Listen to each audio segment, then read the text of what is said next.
नमस्कार। राति 8 बजेको जनता समाचारमा स्वागत छ। म प्रतिमा चौधरी। म मिलन बजगाई। सबैभन्दा पहिले प्रमुख समाचार। माओवादी केन्द्रको 8औं राष्ट्रिय महाधिवेशन काठमाडौँमा प्रारम्भ। मुलुकको विकासका निम्ति सहकारी आवश्यक रहेको विभिन्न दलका नेताहरूको भनाई।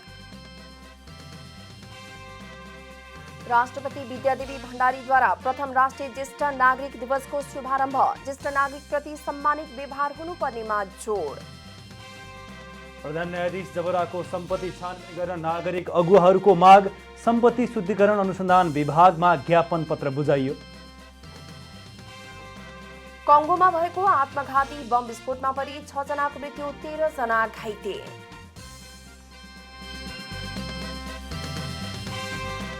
र उज्बेकिस्तानलाई 3-0 को सोझो सेटमा हराउँदै नेपाल फाइनलमा। नेपालले सोमबार किर्गिस्तानको सामना गर्ने।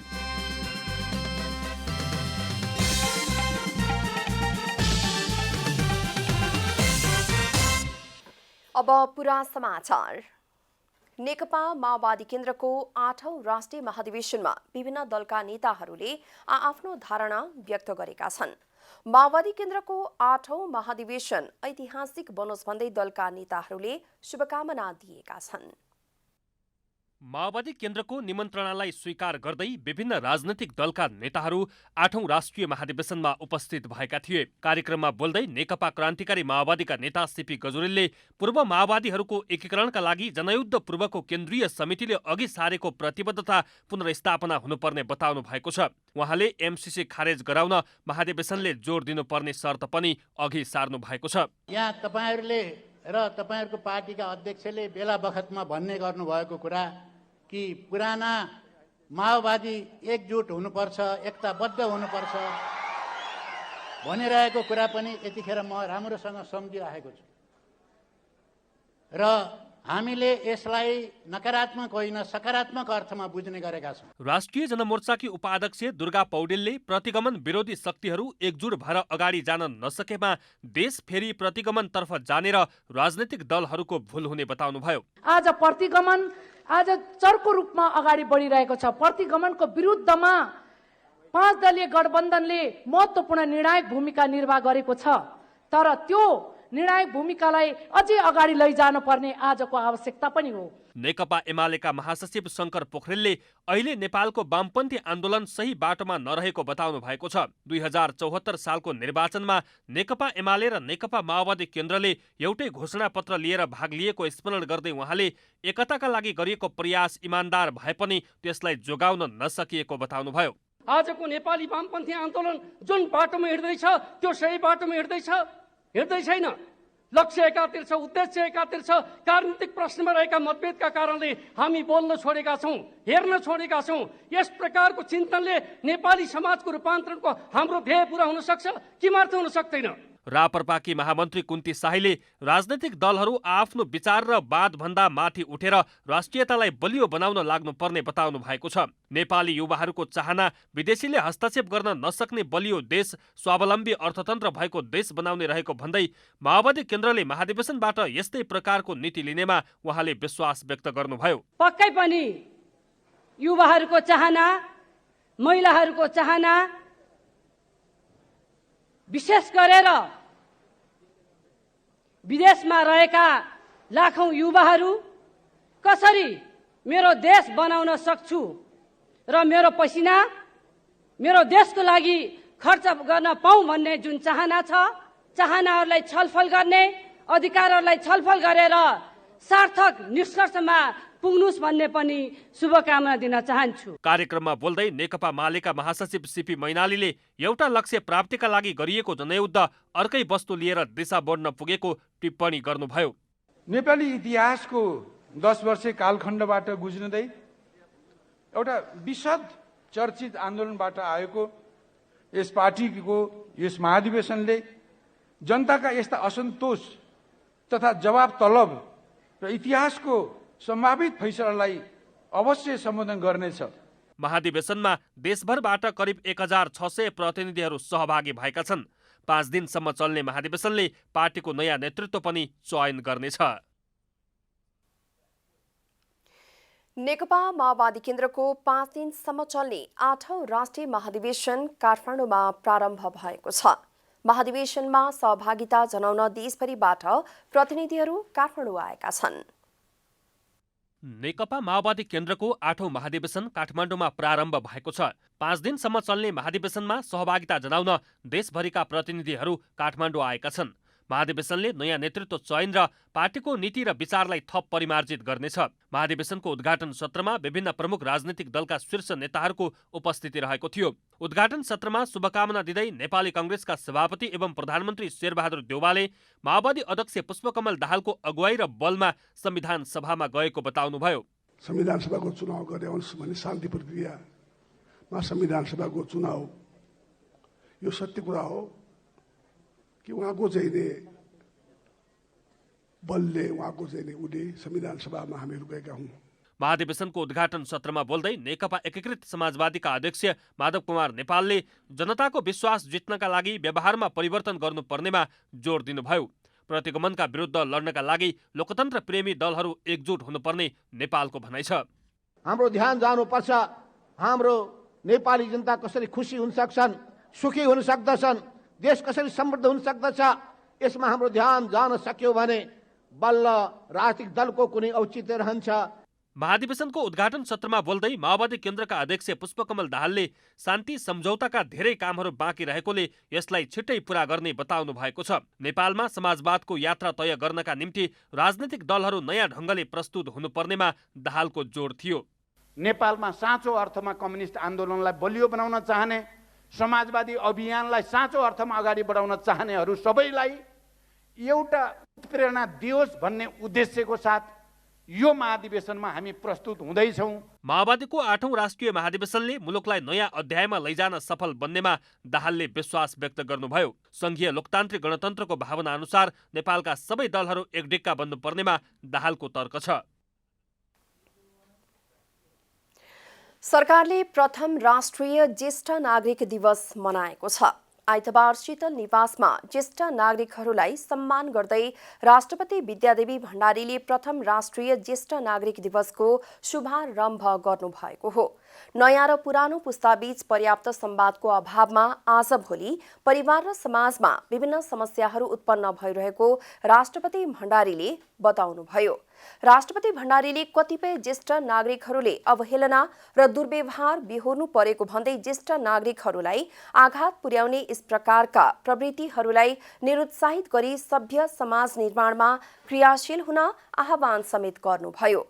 वहाँले नेपाल सरकारले ज्येष्ठ नागरिकका लागि मासिक सामाजिक सुरक्षा भत्ताका साथै सार्वजनिक क्षेत्रका विभिन्न सेवामा छुट, सहुलियत र सुविधाको व्यवस्था गरेको र कानुनी र नीतिगत प्रावधानहरूको प्रभावकारी कार्यान्वयनको माध्यमबाट ज्येष्ठ नागरिक प्रति सम्मानित व्यवहार प्रदान हुने बताउनुभयो।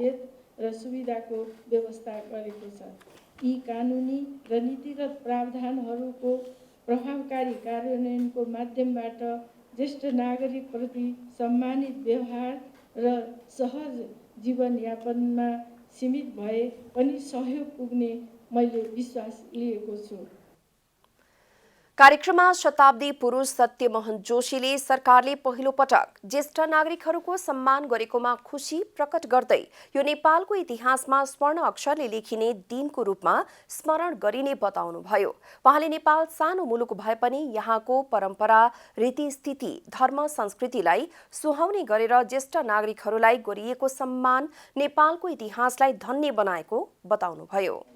उनीहरूको आफ्नो परम्परा होला, आफ्नै किसिमको होला, तर हाम्रो चाहिँ नेपाल सानै मुलुक भए पनि यहाँको परम्परा, यहाँको रीतिथिति, धर्म, संस्कृतिलाई सुहाउने गरेर जुन यो ज्येष्ठ नागरिक समारोह मनाउने प्रथम दिवसको आज शुभारम्भ भयो, त्यसको निमित्त नेपालको इतिहास चाहिँ धन्य भएको छ। शताब्दी पुरुष जोशीले जीवनलाई सादा जीवन, उच्च विचार र सन्तोषमय बनाउनु पर्ने बताउनुभयो। जीवनलाई सत्यम शिवम बनाउने काम आफ्नो हातमा रहेको भन्दै उहाँले आफूले आफूलाई चिनेर काम गर्नुपर्ने बताउनुभयो। नेपाल कम्युनिस्ट पार्टी क्रान्तिकारी माओवादीका महासचिव मोहन वैद्यले पुष्पकमल दाहाल र केपी शर्मा ओलीलाई प्रतिक्रियावादी दलालको संज्ञा दिनुभएको छ। माओ दिवसको अवसरमा महासचिव वैद्यले दाहाल र ओलीलाई प्रतिक्रियावादका दलालको संज्ञा दिनुभएको हो। उहाँले कम्युनिस्ट पार्टीको स्थापना भए ता थुप्रै सङ्घर्षहरू भए पनि सुरुमा भएका क्रान्तिकारीहरू पछि गएर बिग्रिएको बताउनुभयो।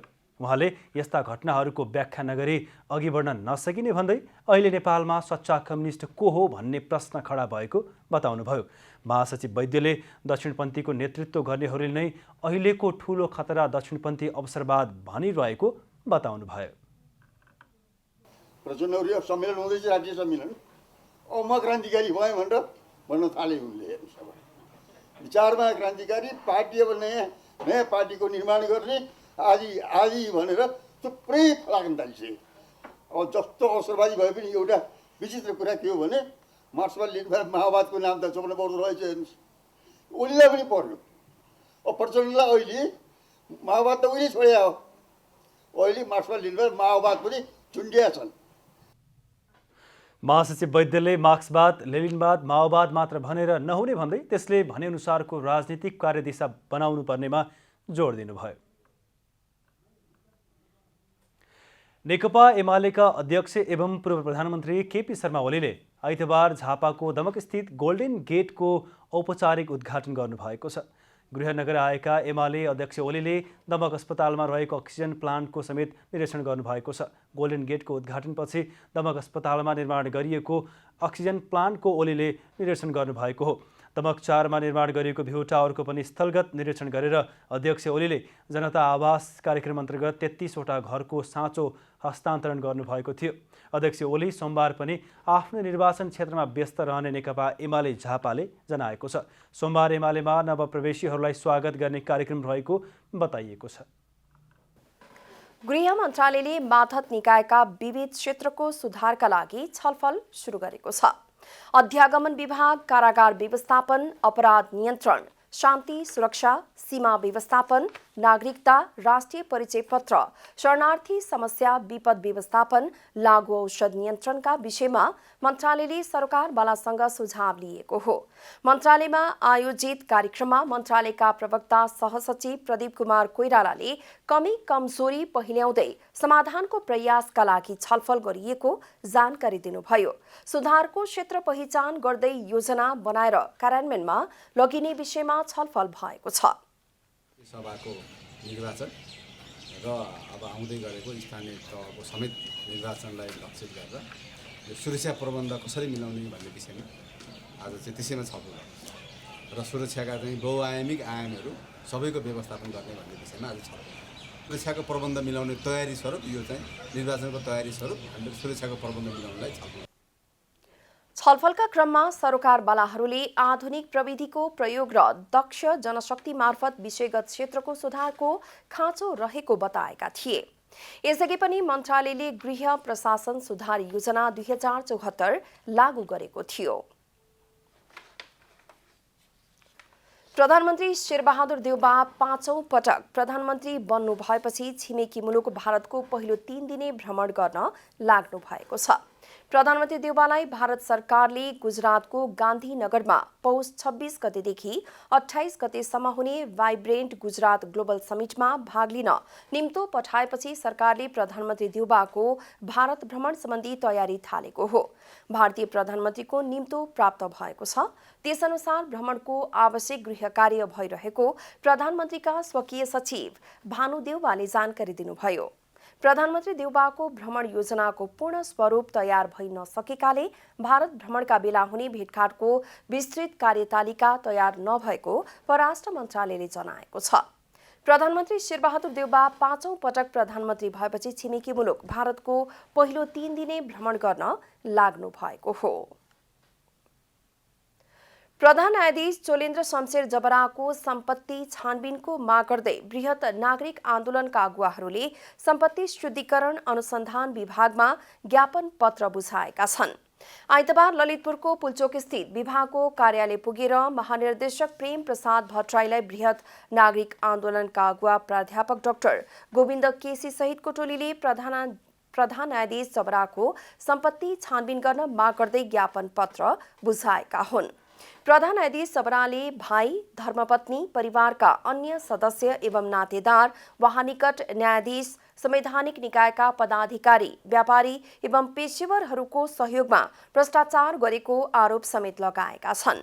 प्रधान न्यायाधीश सबराले विशेष अदालतको न्यायाधीश हुँदा अवैध रूपमा करोडौं रुपैयाँ भ्रष्टाचार गरेको र सो रकम पत्नी रेजी राणाको नाममा 2065 सालमा ठमेलस्थित कित्ता नम्बर 109 र 110 को जग्गा किनेको आरोप समेत लगाइएको छ।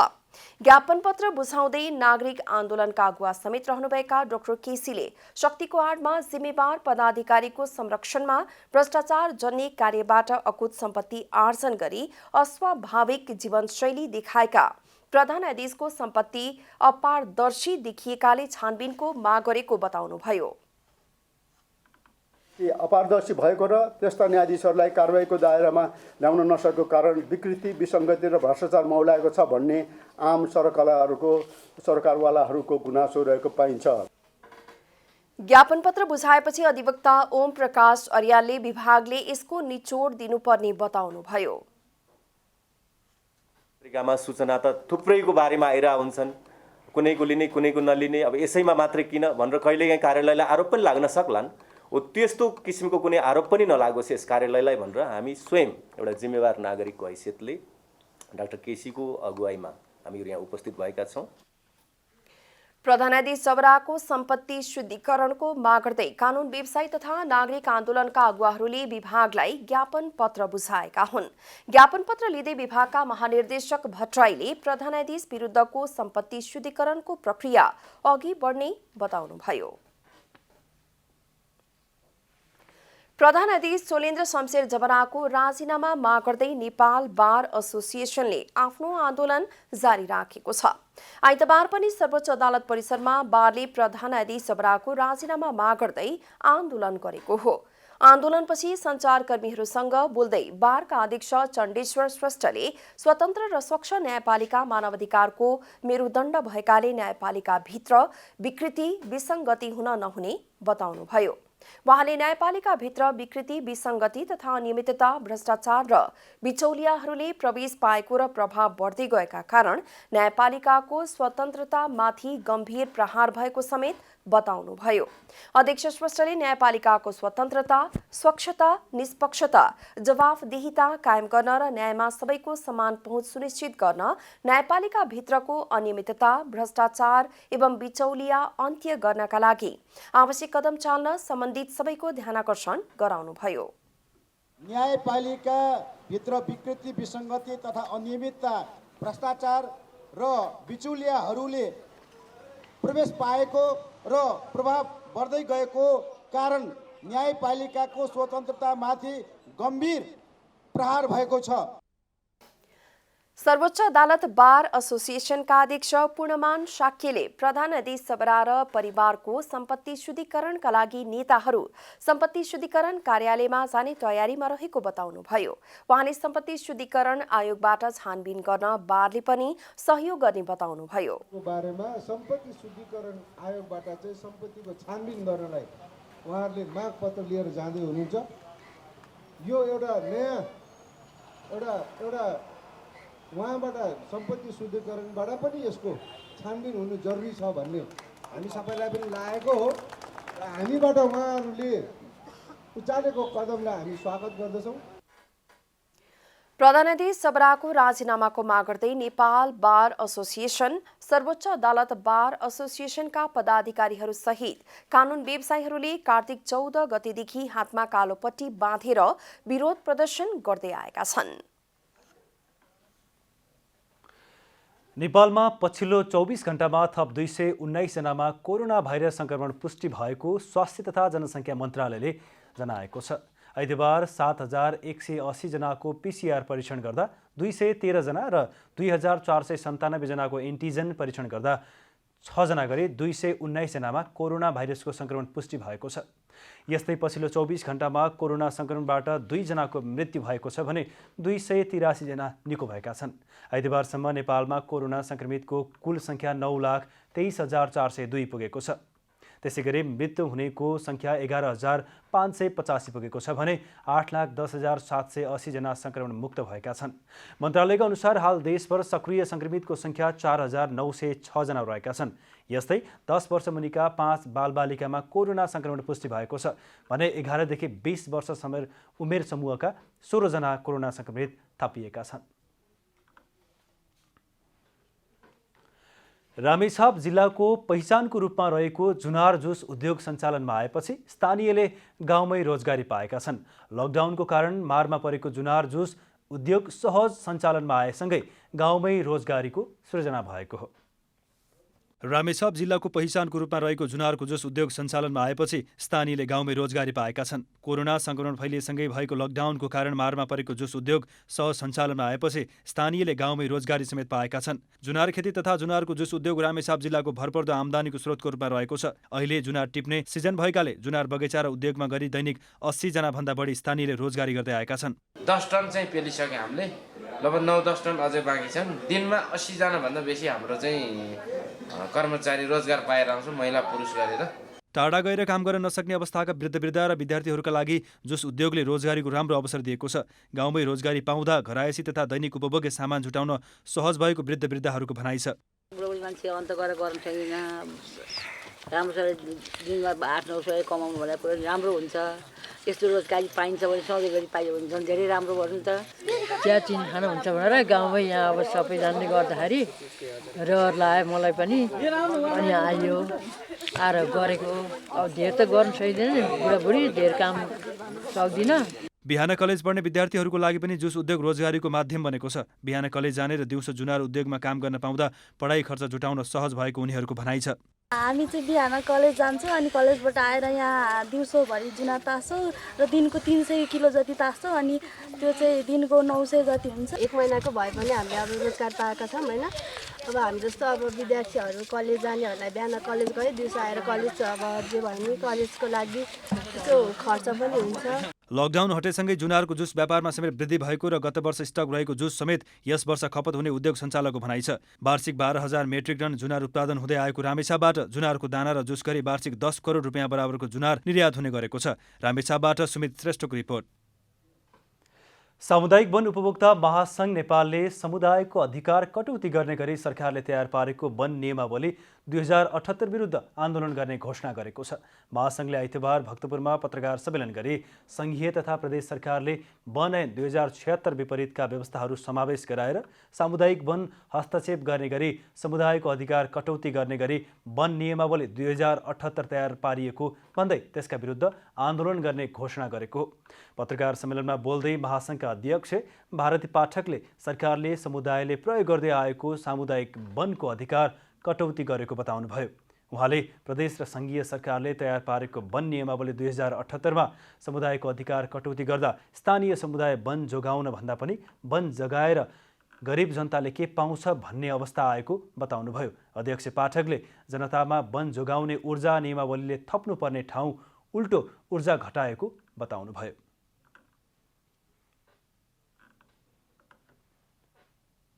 स्थानीय जनतालाई अब वन जोगाउनु पर्छ भन्नेमा ऊर्जा थप्दैन कि अब वन जोगाएर हामीले के पाउँछौँ भन्नेतिर स्थानीय जनताहरू चाहिँ त्यतातिर केन्द्रित हुन बाध्य बनाएको छ।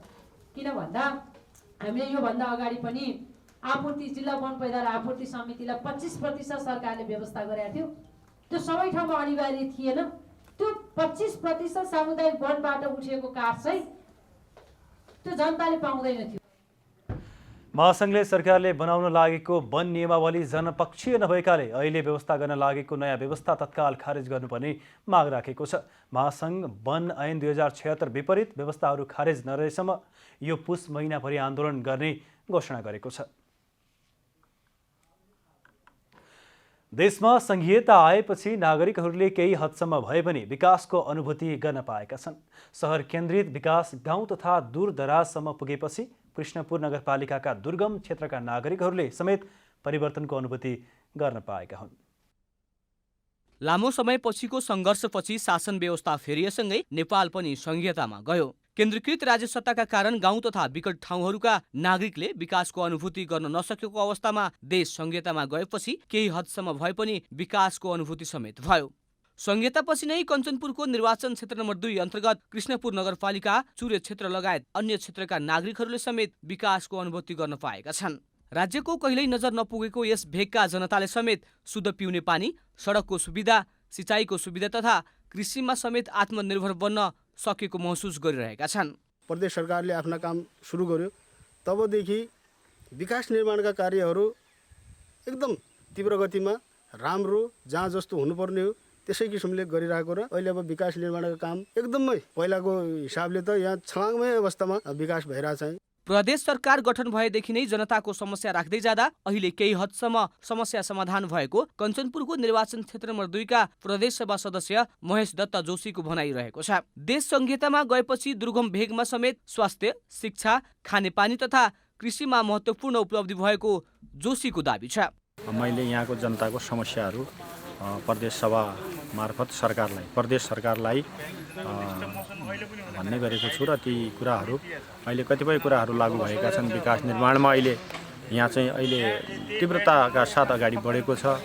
प्रदेश सभामा अहिलेसम्म 56वटा ऐनहरू समेत पारित भएको बताउँदै सांसद जोशीले जनताहरू अहिले कानुनी राज्यमा भएको महसुस गर्दै विकास निर्माणमा सहभागी भइरहेको समेत बताउनुभयो।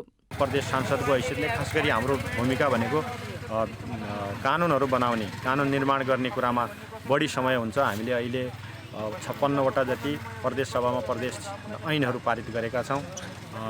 जनतालाई सरोकार राख्ने ऐनहरू।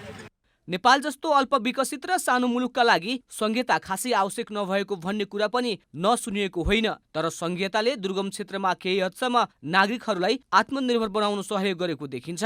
कृषि, व्यापार तथा अन्य क्षेत्रमा समेत महिला सहभागिता समेत बढ्दै गएको छ भने उनीहरूको आर्थिक स्तरमा समेत बढोत्तरी भएको देखिन्छ। कञ्चनपुरबाट धर्मराज कठायतको रिपोर्ट। जनता समाचारमा अब आर्थिक समाचार।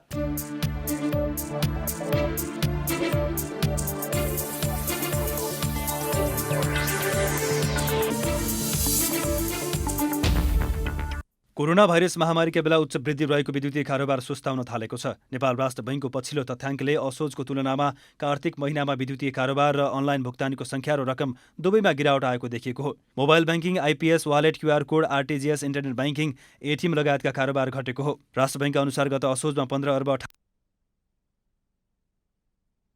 13 अर्ब 94 करोड 90 लाख रुपियाँ वालेट मार्फत कारोबार भएको छ। कोरोना महामारीकै बेला निकै चर्चामा रहेको क्यूआर कोडको प्रयोग पनि असोजको तुलनामा कार्तिकमा निकै घटेको छ। असोजमा 6 अर्ब 9 करोड 80 लाख रुपियाँ बराबरको कारोबार क्यूआरबाट भएकोमा कार्तिकमा घटेर 5 अर्ब 36 करोड 20 लाख रुपियाँमा सीमित भएको छ। त्यसैगरी इन्टरनेट ब्याङ्किङ पनि असोजको तुलनामा कार्तिकमा निकै घटेको छ। असोजमा 13 अर्ब 34 करोड 40 लाख रुपियाँ बराबर इन्टरनेट ब्याङ्किङ मार्फत कारोबार भएकोमा कार्तिकमा त्यो घटेर 11 अर्ब 83 करोड 20 लाख रुपियाँमा सीमित भएको छ। एटीएम मार्फत हुने कारोबार संख्या पनि असोजको तुलनामा कार्तिकमा घटेको छ। असोजमा 82,79,587 कारोबार एटीएमबाट भएकोमा कार्तिकमा घटेर 72,62,304 मा सीमित भएको छ। असोजमा 76 अर्ब 53 करोड 70 लाख रुपियाँ बराबरको कारोबार एटीएम बुथबाट भएकोमा कार्तिकमा त्यो घटेर 62 अर्ब 81 करोड 70 लाख रुपियाँमा सीमित भएको नेपाल राष्ट्र बैंकको तथ्याङ्कले देखाएको छ। सरकारले विकास खर्च गर्न नसक्दा राजस्व सङ्कलनमा समेत असर देखिन थालेको छ। चालु आर्थिक वर्ष 2078-79 को 5 महिना बितिसक्दा पनि सरकारले उल्लेख्य खर्च गर्न नसकेपछि मूल्य अभिवृद्धि कर भ्याट सङ्कलनमा धक्का लागेको छ। भ्याट सङ्कलन कम हुन थालेपछि अर्थ मन्त्रालयले अध्ययन नै सुरु गरेको छ। राजस्व विभागले भने भ्याट कम सङ्कलन हुनुको पहिलो कारणमा विकास खर्च नहुनुलाई राखेको छ। चालु वर्षमा सरकारले विकास खर्च शीर्षकमा 4 खर्ब 39 अर्ब विनियोजन गरेको छ, तर 5 महिनामा 29 अर्ब 45 करोड मात्रै खर्च भएको छ। चालु वर्षको 5 महिना सकिँदा भ्याट शीर्षकमा 44 अर्ब 54 करोड सङ्कलन भएको छ। यो अवधिमा विभागले 49 अर्ब 69 करोड सङ्कलन गर्ने लक्ष्य राखेको छ। यो कुल लक्ष्यको 10% कम हो। चालु वर्षको सुरुवाती 4 महिनामा लगातार राजस्व लक्ष्य पूरा गरिरहेको विभागले मङ्सिर महिनामा भने लक्ष्य भेट्न सकेको छैन। मङ्सिर महिनामा 28 अर्ब 57 करोड सङ्कलनको लक्ष्य लिएको विभागले 27 अर्ब 62 करोड मात्र सङ्कलन गर्न सफल भएको छ।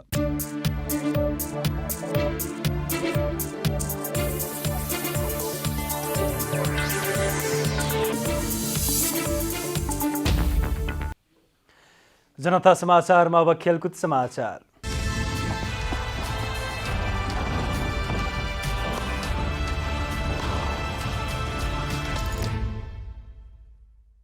नेपाली महिला भलिबल टोली बङ्गलादेशमा जारी एसियन सिनियर सेन्ट्रल जोन पुरुष तथा महिला भलिबल च्यालेन्ज कपको फाइनलमा पुगेको छ। खेलमा उज्बेकिस्तानलाई 3-0 को सोझो सेटमा हराउँदै नेपाल फाइनलमा पुगेको हो। साबिक विजेता समेत रहेको नेपालले उज्बेकिस्तानमाथि 25-20, 25-23 र 25-14 को जित निकाल्यो। नेपालको यो लगातार चौथो जित हो। नेपालले पहिलो खेलमा श्रीलङ्कालाई 3-2 सेटमा हराएको थियो। दोस्रो खेलमा नेपालले मालदिभ्सलाई 3-0 र तेस्रो खेलमा बङ्गलादेशलाई 3-0 को सेटमा हराएको थियो। नेपालले 4 खेलमा 11 अङ्क जोडेको छ। नेपाल शीर्ष स्थानमा समेत उक्लिएको छ। उज्बेकिस्तानको 9 अङ्क रहेको छ। नेपालले अन्तिम खेलमा सोमबार किर्गिस्तानसँग सामना गर्दैछ। प्रधानमन्त्री कप महिला क्रिकेट प्रतियोगिताको उपाधि विभागीय टिम एपीएफले जितेको छ। फाइनलमा रोबिना छेत्रीको कप्तानीमा रहेको प्रदेश 1लाई 7 विकेटले हराउँदै एपीएफ उपाधि जित्न सफल भएको हो। धनगढी स्थित फ्लापा मैदानमा टस हारेर ब्याटिङको निम्तो पाएको प्रदेश 1ले 20 ओभरमा 6 विकेट गुमाउँदै 67 रन बनायो। खराब सुरुवात गरेको प्रदेश 1ले मात्र 4 रन हुँदा पहिलो विकेट गुमाएको थियो। त्यसपछि उसको स्कोर 29 रन हुँदा दोस्रो विकेट झरेको थियो। त्यसपछि प्रदेश 1 को रन 60 रन हुँदा 5औं विकेट झरेको थियो। कप्तान रोबिना छेत्रीले सर्वाधिक 34 रन बनाइन्। यस्तै सङ्गीता राईले 1 तथा निशा शाहले 2 रनको योगदान दिइन्। जवाफमा एपीएफले 14 ओभर 2 बलमा 3 विकेट गुमाउँदै लक्ष्य पूरा गर्यो। शहीद स्मारक ए डिभिजन लिग फुटबलमा सङ्कटा क्लबले सहज जित निकालेको छ। आइतबार त्रिपुरेश्वर स्थित दशरथ रङ्गशालामा भएको खेलमा सङ्कटाले ब्रिगेड बोइज क्लबलाई 3-0 गोल अन्तरले हराएको हो। सङ्कटालाई जित दिलाउन उत्तम राईले 2 गोल गरे। यस्तै लक्ष्मण रुचालले 1 गोल थपे। सङ्कटाले 3 गोल पहिलो हाफमा गरेको थियो। जितसँगै सङ्कटाले 6 खेलमा 12 अङ्क जोडेको छ। सङ्कटा अङ्क तालिकाको तेस्रो स्थानमा उक्लिएको छ। ब्रिगेडले 6 खेलमा 5 अङ्क जोडेको छ। ब्रिगेड 11औं स्थानमा रहेको छ। सङ्कटाका फोडे फोफना प्लेयर अफ द म्याच चुनिए। यस्तै उत्तम emerging player of the match चुनिए।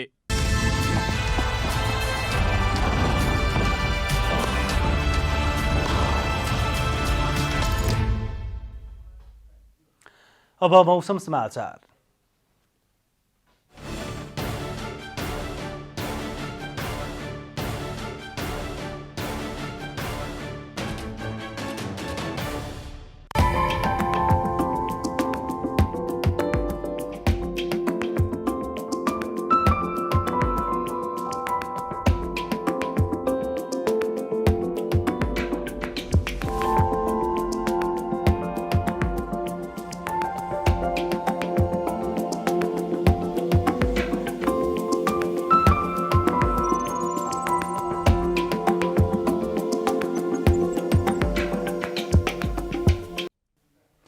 अन्त्यमा आजको डायरी।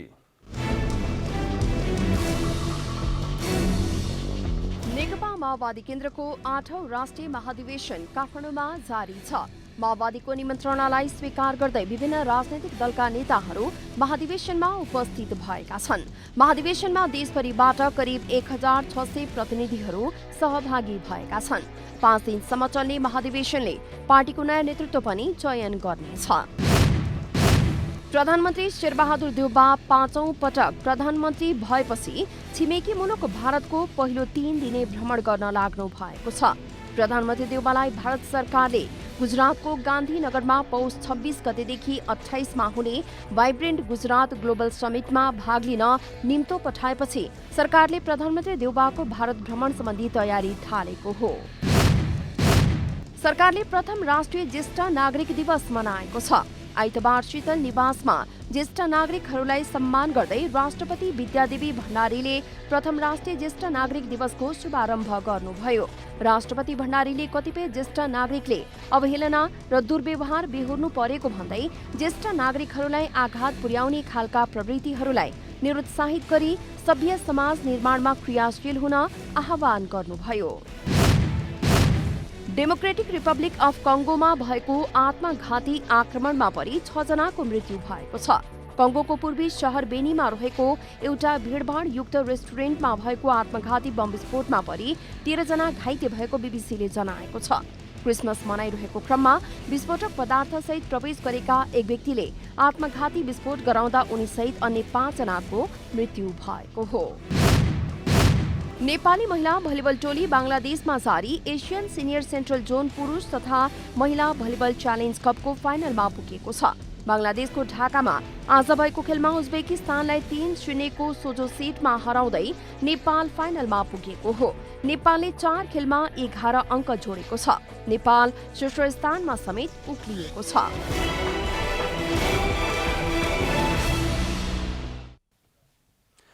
जनता समाचार अहिलेलाई यति नै।